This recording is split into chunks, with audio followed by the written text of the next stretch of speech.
હજી 3 વર્ષ જવા દો. વાળીએ 4 વ્હીલર છે. ખેડૂત એસી ગાડી લઈને સવારે વાળીએ જાહે, 2 દિવસના 12 વાગે હેલિકોપ્ટરમાં ભાત લઈને આવશે.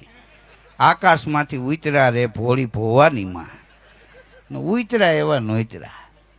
હા હા, આ વડીલો બેઠા એને પૂછો, એના લગ્ન થયા જોવા ગયા જ નહોતા. એના વડીલોએ નક્કી કર્યું, ત્યાં હા પાડી દીધી, બંધ બાજી રમી ગયા બધાય. હા, અને ખોયલું ને બધાને 3 એકા નીકળ્યા. આ જોઈને લઈ આવ્યા એને જોકર ભટકાણા.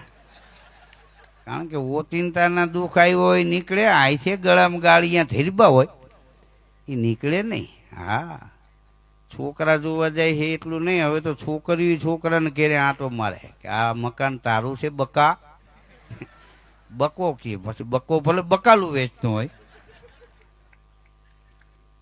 હા હા, હવે તો છોકરા છોકરી જોવા જાય ને, તમે જો છોકરાને છોકરીવાળા બધા પૂછે, આ છોકરાને કાંઈ આડી લાઈન નથી ને, કાંઈ વ્યસન બેસન નથી ને. હા, અને લગ્ન થઈ જાય ને પછી આ પહેલી જ વાર સસરાને કેરે આંટો મારવા જાય ને તો એનો હગો હાળો જ કે કાંઈ હાલશે તો થોડુંક પડ્યું છે.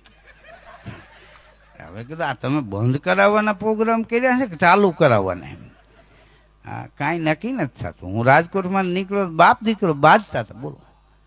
એટલે મેં કીધું શું છે? છોકરાનો બાપ કે મારો દીકરો છે મગન ધીરુભાઈ, એની હગાઈ નક્કી કરવાની છે કે કાલ મારે જોવા જાઉં. તો મેં કીધું હવે બધાય જાય, આ મગન ભલે ને જાય, હું વાંચો અરે મને કે તોતળીઓ ગુડાણો એ જોવા જાય ને બોલશે ને હક પણ નહીં થાય.